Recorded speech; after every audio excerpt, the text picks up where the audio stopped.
Lycée Demba Diop, comme vous le voyez, vous sentez la fraîcheur, hein, c'est pas la même chose quand vous sortez du lycée. Moi, je marchais à peu près peut-être 5 à 6 km, 7 peut-être pour venir jusqu'ici. Et je retournais. Donc je venais, je rentrais, je revenais, je rentrais. Donc je faisais beaucoup de kilomètres par jour. Mais une fois que vous franchissez cette porte, vous sentez un microclimat. C'est vrai que la mer n'est pas éloignée, mais c'est parce qu'il y a des arbres partout comme vous le remarquez. C'est ce dont nos villes souffrent aujourd'hui. C'est le déficit de durabilité. Quand vous survolez notre capitale et même certaines autres villes, et que vous allez dans d'autres pays que vous survolez, ce qui vous marque, c'est l'absence de verdure ici. Mais ces arbres-là ont été préservés, ont été plantés par des gens qui les ont vus grandir. Et chacun doit, à son niveau, se donner cette responsabilité de dire, en partant au moins, que je laisse un arbre qui me survivra et qui fera du bien-être à ma descendance. Pas direct, mais ceux dont vous partagez le sang, les jeunes qui sont sénégalais, qui peuvent, au détour d'une fatigue parce qu'ils servaient la nation, parce qu'ils étaient en train de vaquer à leurs occupations, vont s'asseoir au pied de cet arbre pour récupérer, pour profiter de cette fraîcheur-là. Et ça peut aller au-delà parce que vous savez, les contributions de l'arbre à la régulation de ce qu'il y a sur Terre, notamment avec les échanges de CO2 et d'O2 entre... Je laisserai au professeur de SVT faire les cours, mais il est important que les Sénégalais comprennent que c'est à nous de reverdir le Sénégal et nous devons nous y atteler. Et c'est à nous de rendre cet environnement-là propre, particulièrement l'environnement de l'école, mais aussi l'environnement de l'habitat dans lequel nous évoluons. Il faut toujours nettoyer. Ne pas salir dans la mesure du possible, mais toujours nettoyer. Et surtout le faire en communauté pour que ce soit un réflexe social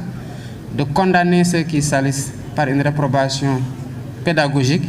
et de les inviter à le faire moins et d'encourager ceux qui rendent propre, qui nettoient et de les encourager aussi pour les donner un exemple à d'autres à continuer à faire ce geste qui est extrêmement important. Excellence, xam nañ ni dellu si fii ci lycée Demba Diop am na lu bëri lum lay fàttali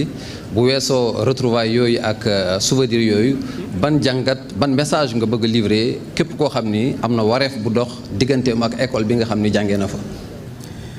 li may njëkk a fàttali mooy bi ma gis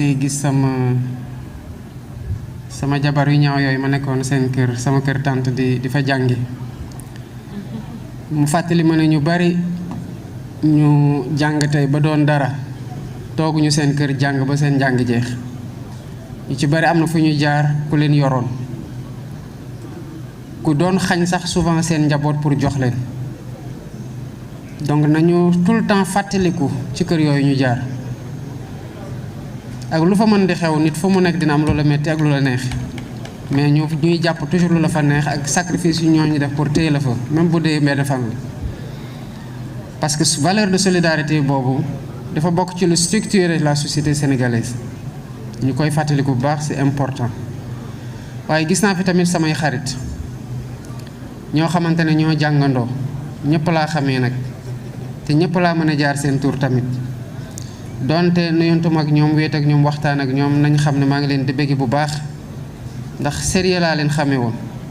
ak nangoo jàng moo tax suñu niveau classe di doon élevé parce que compétition bi dafa amoon doole ci kan moo gën a mën a kan moo xarañ ci ban matière ak jàppalante ci ay travaux dirigés ci ay groupe de travail donc ñoom ñëpp maa ngi leen di nuyu di leen jaajëfal bu baax ci ambiance bu seen boobu ñu liggéey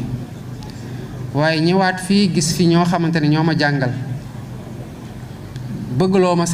ma seen matière waaye bokk ci ñi tax ma gën a respecter enseignant ma gis sacerdoce bu ñu doon defee seen métier ak ni ñu ko bëggee woon xam tamit solo jël xam-xam di ko def ci ndaw ndax doo xam lu muy doon ëllëg kan lay jëriñ ëllëg loolu moo tax enseignant yi ñu naw leen respecter leen te am taxawaay pour jàppale leen pour ñu gën a mën a jàppale réew mi parce que li tax ñu naw Sénégal bitim réew tey Sénégalais yi la te Sénégalais yooyu enseignants yi nekk fii ñoo leen formé souvent ci conditions yu metti kon maa ngi leen di jaajëfal à travers ñoom bépp enseignant biir Sénégal surtout di leen encourager ci année bii ñuy dem. Ce n'est pas facile, ce ne sera pas facile, ça n'a jamais été facile. Mais lépp lu ñu mën suñu kéemtalaay kattan dinañ ci taxaw ci waxtaan ci jokkoo pour defaraat école sénégalaise mu doon li taxoon ñoom ñu am passion enseignant def ko vocation. ñii ma fekk nag ñu jàngaloon ma c'est vrai que c'était en 97 2000 ñu ngi 2024 donc bientôt 30 ans di leen ñaanal yàlla gën leen may wér-gu-yaram. bàyyi leen tamit ñu yàgg fi lool te wér comme on dit ndax ay références lañ mos a doon ci ñun source d'inspiration lañ mos a doon ci ñun. Ils ont été comme tous leurs semblables d'une utilité inestimable pour le pays. waaye lycée Demba Diop nag dafa nekk lycée boo xam ne dafa am mythe parce que lépp loo xamante ne lycée mu ngi ko doon def biir Sénégal Demba Diop daf ci mos a distingué wu. ci excellence partout ci enseignement yi waaye ci yeneen compétition yi mu amoon fi un état d'esprit nag très sain et ça a formé des leaders j'allais même dire des révolutionnaires donc fii symbole la ci retour aux sources ñi nga xamante ne jaar nañu ci ay école yooyu am lu ñu def ci ñoom ñu am lu ñu doon tey nañu fàttaliku ci que ñoom am na lu leen war ci école boobu même bu dee dem benn journée bokk ci setal delloowaat njukkal la école bi nga xamante ne jox na la opportunité jël ci yow def ci yow loo xam ne kenn mënu ko xayma muy xam-xam war la jëriñ toute ta vie nga transmettre ko sa njaboot mu jëriñ leen. waaye bu ngeen xoolee lycée bi boo fi duggee c'est un lycée propre ñii dara mënu leen tere ñu jàng mais c'est un lycée vert saa yoo mosaan dox fu sori comme ñu mel ni ñun doon jógee ONCAD presque à 5-6 kilomètres boo waaxoo ba ñàkk boo duggee fii rek da ngay sentir changement climat bi géej gi dara la ci mais environnement vert bi ci garab yi ñu fa jëmbatoon ñu nekk fi ñu fekk leen fi c'est important moo tax ñu ñëwoon fi tamit jëmbat garab ci retour aux sources yooyu la bokk ñëwaat jëmbataat fi garab parce que fekkoon nga fi ay nit ñuy jëmbat fi ay garab nga di ci profité di génn récréation di toog ci suuf yow tamit nga war a jëmbat garab pour ëllëg ku ñëw tamit fekk nit jëmbat na kooku tamit jëmbataat c'est comme ça qu'on transmet le flambeau noonu la ñuy jokkalante lenge bi ci nu mu gën a rafete ci wàllu yëpp nag. ministère bi présenté na un projet de réhabilitation et d'extension et j'ai aimé l'état d'esprit du ministère et du directeur des constructions maanaam xel bu mu am naan bu ñu ñëwee gis nañu ne que bâtiment bu fi gën a yàgg moo am fissure yu gën a neew waaye yu ñu mujjee def ñoo gën a fissuré wu parce que généralement yi fi gën a yàgg tubaab yi ñoo ko fi tabax waaye ñi fi nekk ñun ñoo ko fi tabax lu tax yi fi tubaab yi tabaxoon gën a yàgg ñun yu ñu tabaxal suñu bopp te tubaab yi noo doon dem nañu kon képp kuy tabax une infrastructure scolaire bul xalaat luy dugg sa poche xalaatal ne yow yaa ngi investir ci ressources humaines Sénégal te bu nekkee saa yu ñu tabaxee bu ñu avancé ñu ne ñu kaay leen parce que li ngeen tabaxoon baaxul mu ngi xar mu ngi waaj a daanu fii wóoratul du ñu avancé mu nu ñu sori dañuy deltuwaat gannaaw recommencé woon lu ñu defoon ba pare moo tax ma di leen ñaax ñu am rigueur bu mat sëkk ci surveillance bi parce que laxisme tamit am na ci réew mi waaye bu ouvrier laxiste rek ku ko supervise moo ko may bu état boo xaymaa ne état 1,5 milliard état tamit moo war a am fulla gu mat sëkk ci ku ko fa teewal que 1,5 milliard yooyu feeñ ci qualité ak ci li nga xamante ne moom moo tax nga xayma ba ñu fay la ko.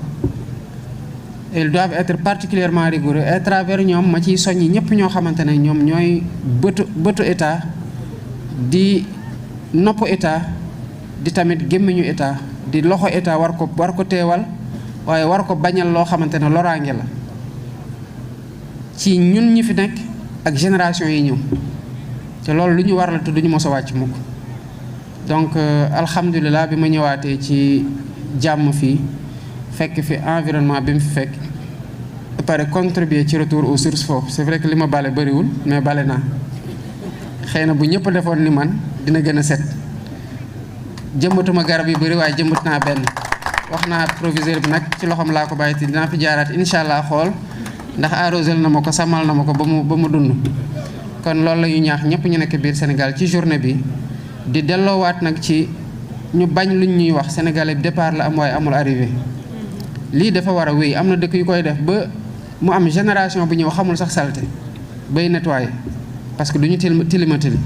dootuñu tilimal kuy nettoyer rek di nga moytu tilimal parce que nettoyer dafa metti